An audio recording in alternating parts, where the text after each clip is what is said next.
Hello, this video is for my online Math 2413 Calculus 1 course, and it's to help sort of guide you through what's going on in D2l so you can easily find your content and see how the course is going to work without having to jump in there and just trying to figure it out yourself.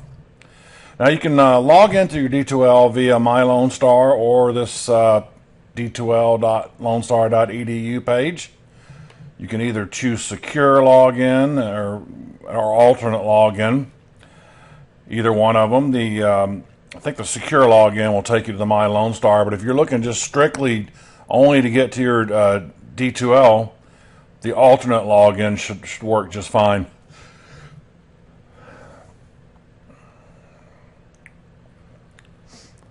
So it brings you in here, and I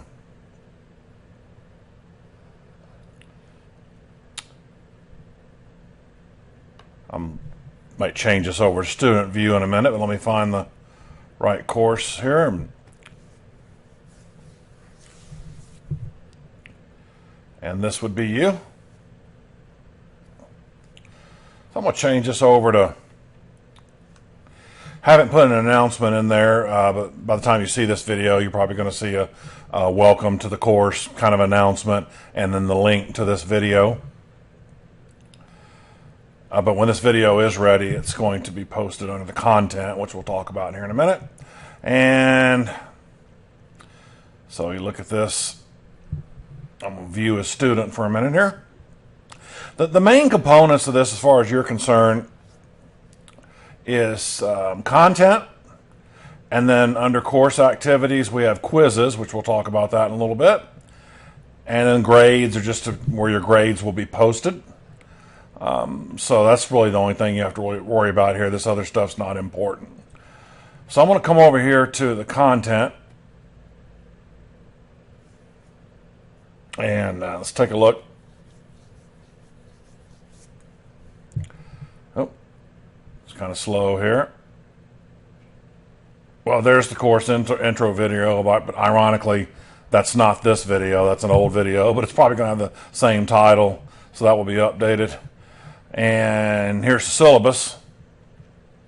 Let's kind of run through that real quick. Of course, that'll be there all semester. I'll probably put a link to the syllabus also in that announcement. But course content's kind of your home to where all your information is located. So let's kind of go through this, and I'm not going to spend a lot of time reading through this. You can look through it yourself. It's always going to be there. You can come ask me questions if you have them. I don't think I have to read all this verbatim. I'm just going to hit the highlights here. All right, a little slow loading up.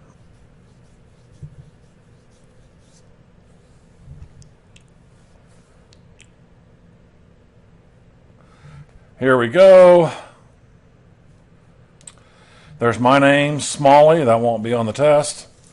I don't have official office hours other than, if you'd like to meet with me, we can set up a Zoom meeting or something. But then again, if you just want to ask questions anytime you want via email, that's certainly acceptable and encouraged. Let's see, blah, blah. So that's what kind of the by appointment means. Is if we need to have an online meeting. All right, so no point in reading all this, telling you what you're going to learn.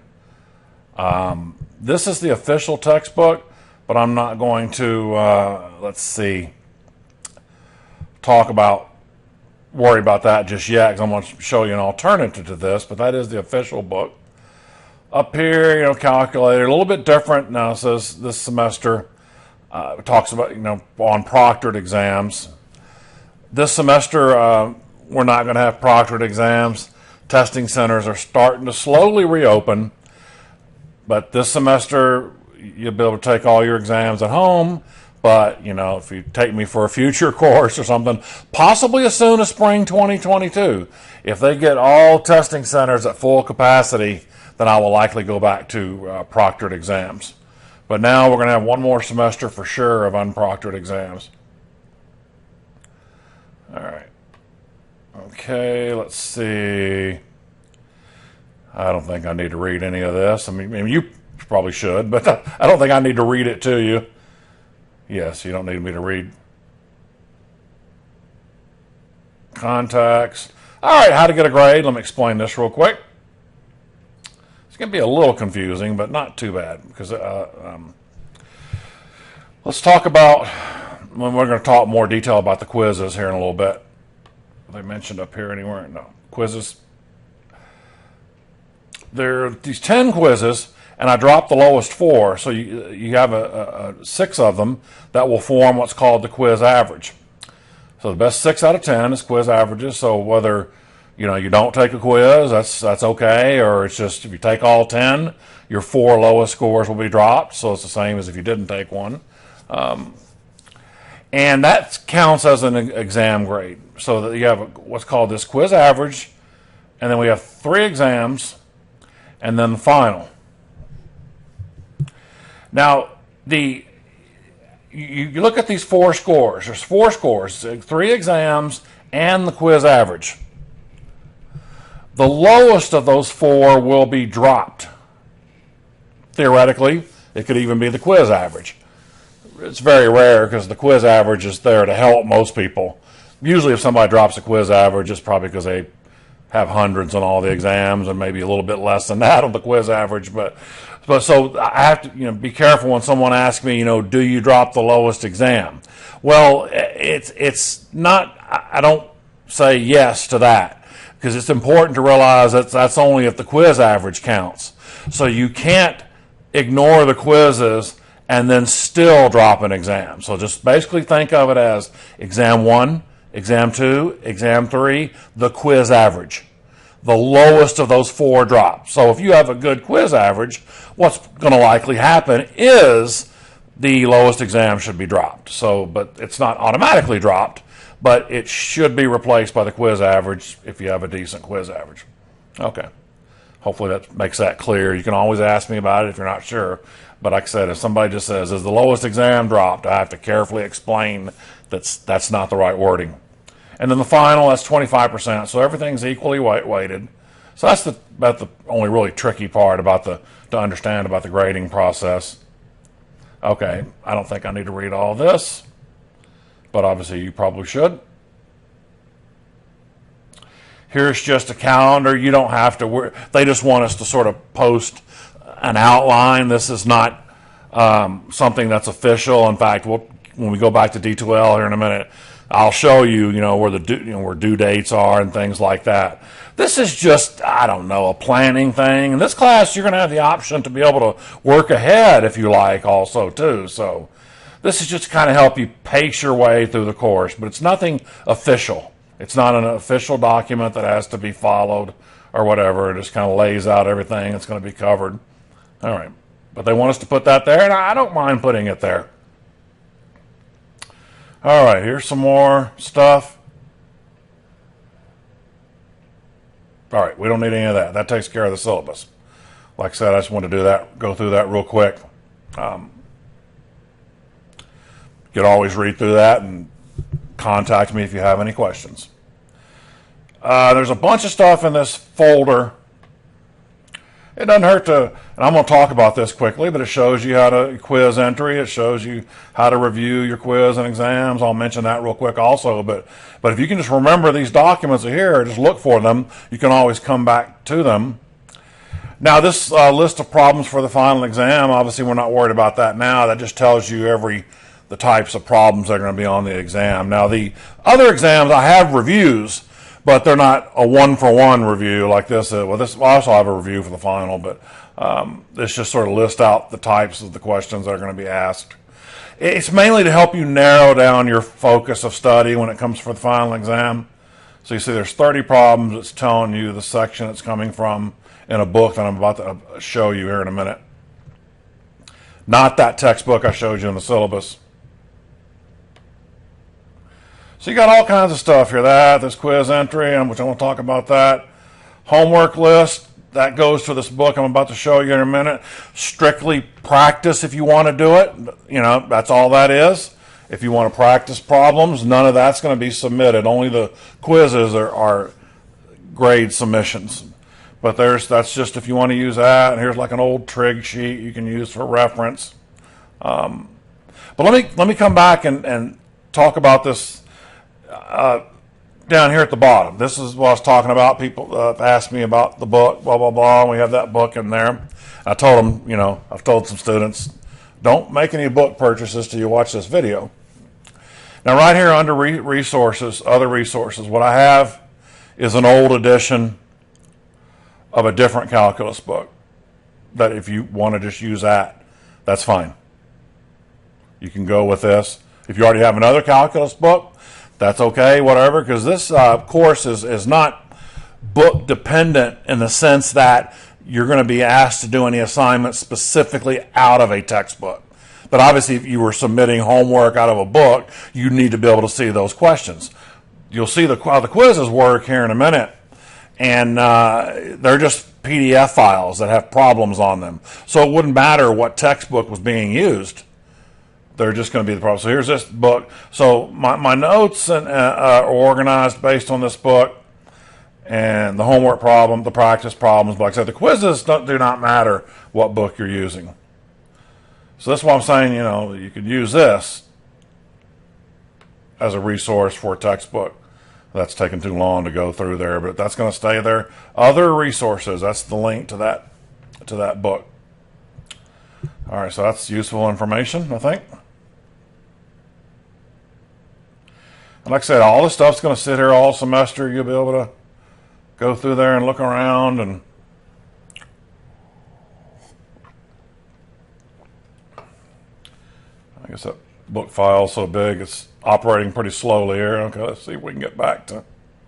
All right. Now, so there's everything in there. And let's come over here and look and see what's on this else is on here under the course content. Lecture notes. My notes are all there, and they're all organized by exam. So there's no mystery. And obviously, if I was going to change something, I would certainly make an announcement about that, but I don't anticipate that happening.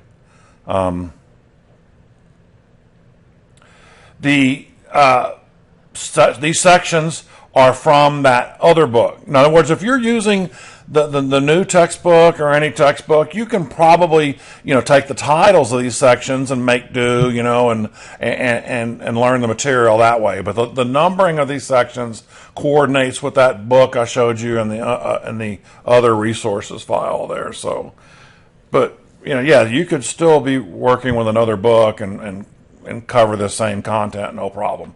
But anyway, it's all organized to where you want to know, hey, what's going to be on exam 1? Well, it's everything that's in the exam 1 notes folder. That's exactly what's going to be on exam 1. So there's no mystery or no wondering what he's going to include.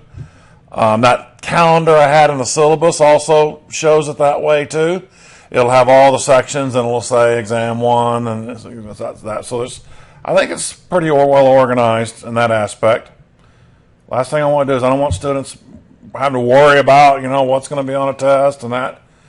So, I want your focus on learning the content, not stressing out over that kind of stuff. So you see here's exam 2 material, and then there's the exam 3. Is that right? Yeah. The exam 3 notes. Okay. And, these are just some old pre-cal notes I put in there. I don't know if you'll need them necessarily, but they're there if you want them. And you can download and keep these notes, and if you want to for your own personal use, that's fine. Now let's come over here. In addition to the notes, I have pre-recorded lecture videos for each of those sections. So you can watch the videos along while you're looking at the notes, however you want to do it. Sometimes people will watch the videos and then have a printed copy of the notes and handwrite, their own comments on the notes while they're going.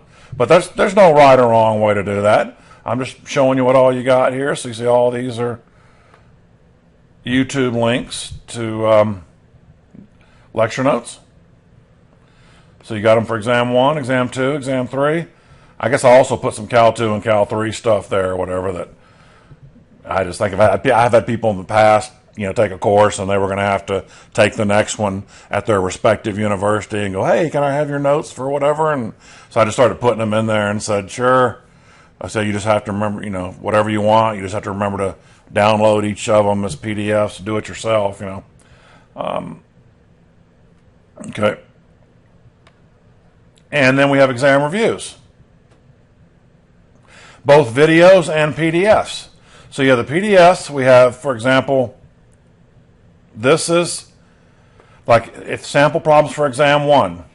Now right here where it says solutions to exam 1, that's me writing stuff out. So in other words, it's always a good idea to try to see how much you can do, yourself, instead of just looking at my worked out answers. But my worked out answers are there as a resource. So I'll just click on one of these files real quick. Well, these things are opening so slow, but that's okay. All we need to do is open one of them.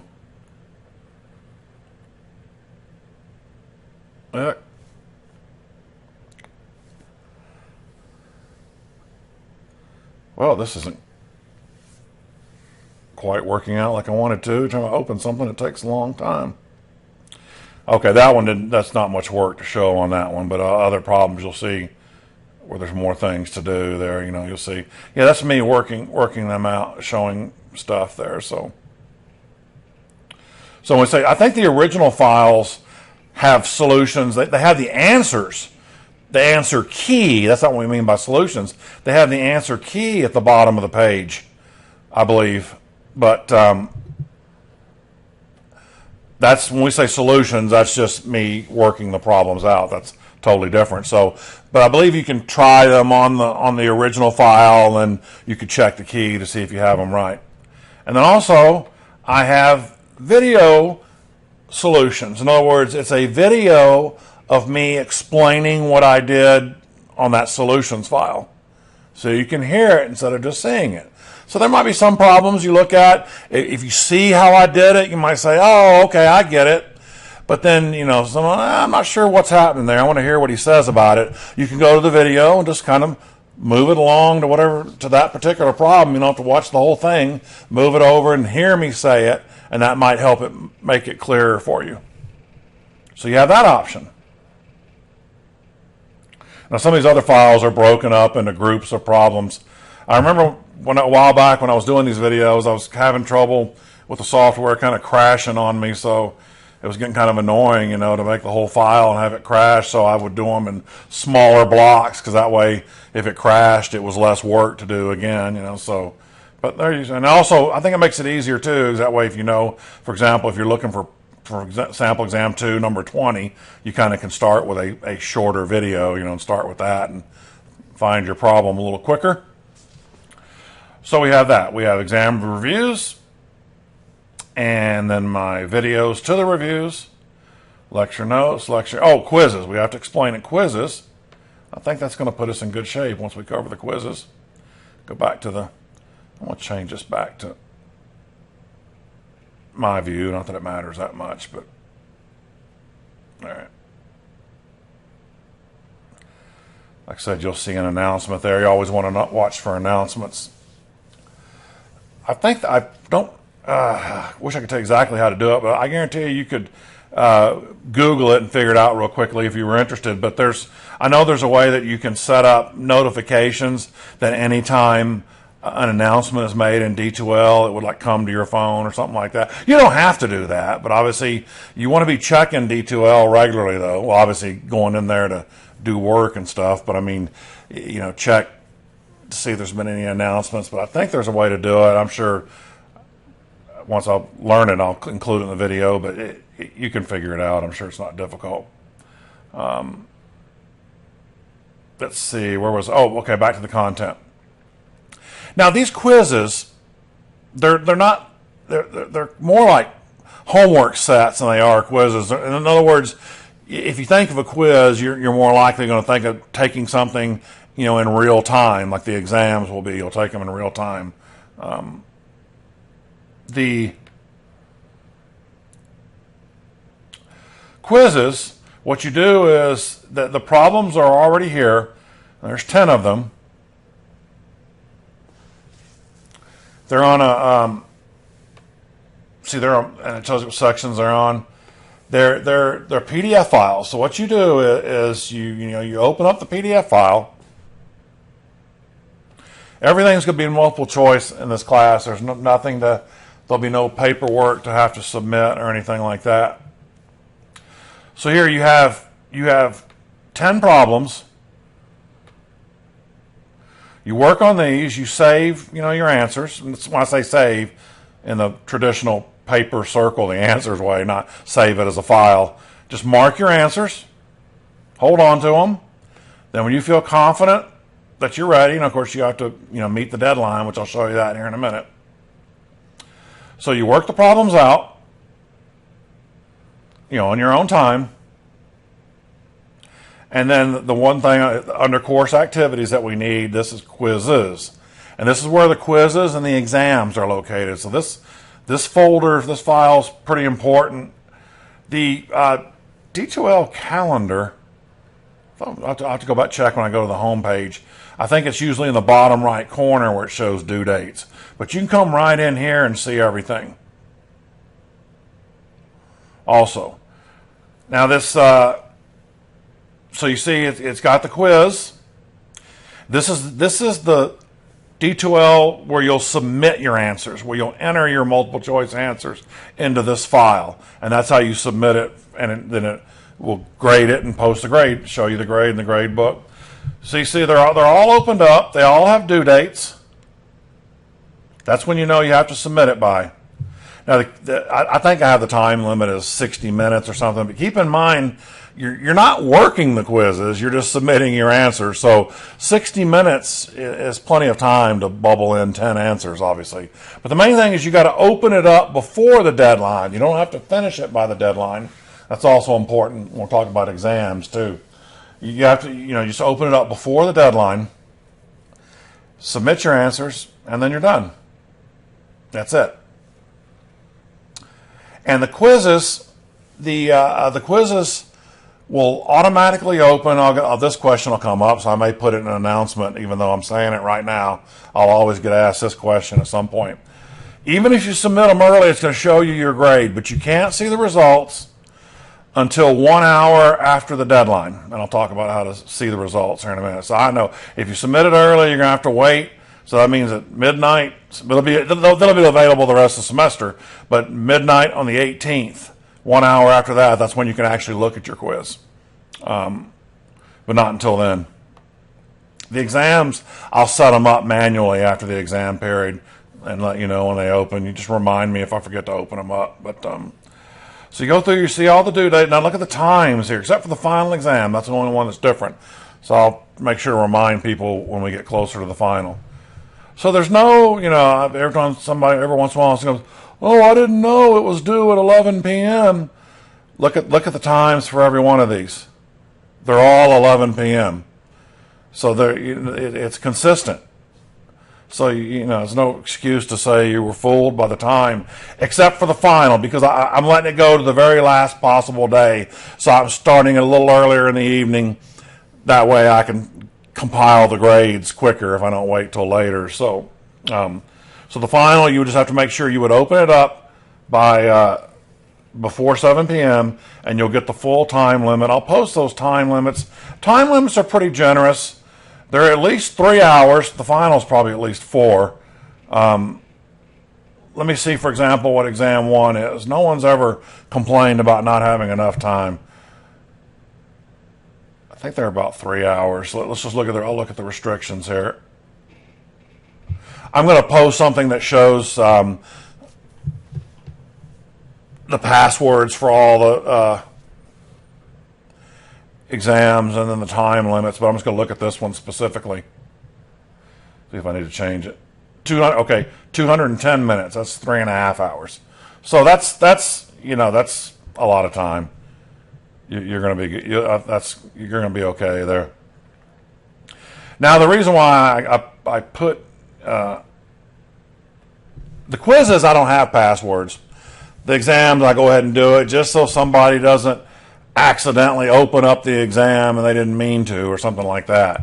It's kind of hard to accidentally open up the exam when you're typing in a password. I don't bother with that for the quizzes, but I'll post the in an announcement. But inevitably, somewhere around the exam time, somebody's going to ask me, "What's the password again?" Because they're going to forget that announcement's there. So sometimes things will stay in the announcements that you might want to scroll back and look at, because they'll just stay there the entire semester with information. So you just have to open them up before the closing time. Now the exams you take in real time. You don't have the questions in advance, the quizzes. So you just click on, well, let's look at a quiz real quick. Just do this real quick, and I think we're close to wrapping this up. So you go into the quiz. Oh, actually, let me look at it from your point of view here.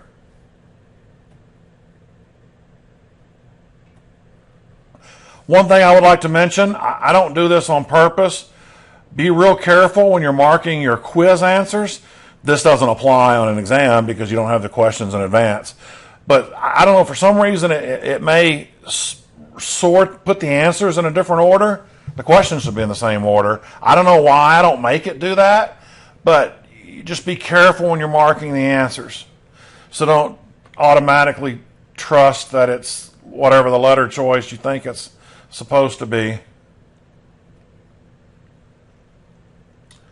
All right. Okay, let's see. For example, let's say you work a quiz problem, you worked the problem correctly and the answer is 2.5. You found the answer choice, you know it's 2.5. On the quiz, it may not, and let's say it was answer A. On the quiz, it might be the third answer choice, it's 2.5. It's not going to change the numbers. It may change the order of the answers. So if you know it's 2.5, you pick 2.5, no matter where it appears in that thing. So I don't make it scramble, but sometimes it does it for some. It's just weird. Shouldn't say it does for some, it does for others. But you've got, the quiz period hadn't started yet, darn it.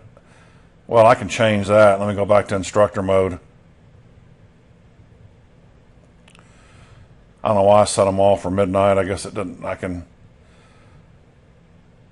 Well, not that you were going to be submitting any of these anytime soon, but I can submit it now, and I can edit it, and then let me pause. All right, I stopped and quit and edited the video to where this one starts.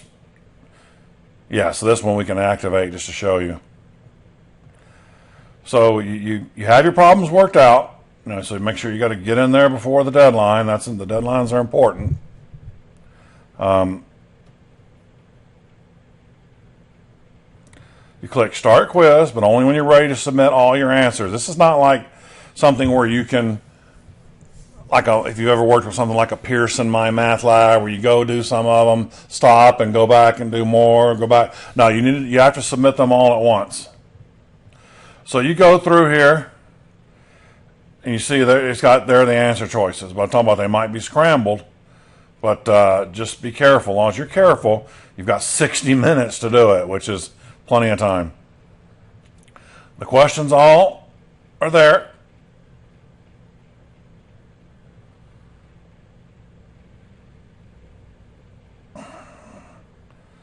So let's see.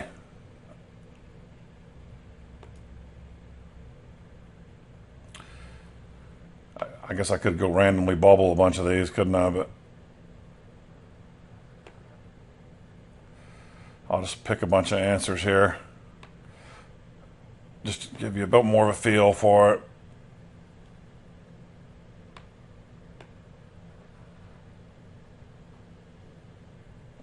All right, so I went through and I bubbled and answered all these. And always remember, let's say it doesn't hurt to guess. Obviously, you don't want to guess on every one of them. And this score is not going to be very good because I didn't try to make a good score. Yeah, like I say, if you've done 9 out of 10, you're just not sure about one of them, and it's about to be the deadline. Yeah, just guess on that particular one. There's no harm in that. So let's see. I'm sure this is going to be a very poor grade here. Okay, it's going to confirm to submit the quiz. I made a 30. Hey, hooray. But I didn't really make a 30. I just randomly bubbled. So anyway, now this, so once again to remind you that you can't, of course I can probably view this attempt. But anyway, actually, well, let's see. The attempt was there. I wonder why it was there. Shouldn't have been there. I'll check that out later. Anyway, but here's what you do. So you can't do it until an hour after it's due, first of all. But here's where the tricky part is, but once you see it's easy, is when you go back to view it, you don't click on the blue thing there again. You click on the blue title only to enter a quiz. To view a quiz, you click the drop-down arrow, and I have that file in that syllabus folder there with all the syllabus stuff that talks about this also. You click the drop-down arrow, and you click on submissions. So then that was already there here. It shouldn't have been there, but attempt 1, and that's where you view your quiz. So that sometimes throws people off, but it's always an hour after the deadline. So I'm going to change back. And let me look. I think we've covered everything here. That's usually the trickiest part, obviously. So let me go back to the home page just for a second and see. But even if the calendar is not clear, the D2l calendar, not that outline calendar, that's not really the same thing. All right. Let me scroll down. Okay, it's showing you some due dates. You can view the calendar this way also. You can go through here and find stuff. But like I said, you can also go to the quizzes thing. And then you can see all the due dates through here. Now, one thing to keep in mind, you can always work ahead. You don't have to. Those due dates, like for exams, people due dates, that doesn't mean you have to wait until that day to take it. You can take anything you want earlier. You can pace yourself if you want to in this class, and if you want work a little ahead, that's totally up to you. Because you see everything's open, but then they all have respective dates when they're due, but they can be submitted before that due date. So, all right. So with that being said, let me just kind of go back to the home page here, and okay, I don't think I missed anything, but obviously, you can come back to me and ask and stuff, but the quiz part, I wanted to make sure I went over that, so. All right, with that being said, I think that that concludes this video, and I think we're going to have a terrific semester here in Calculus 1. Good luck.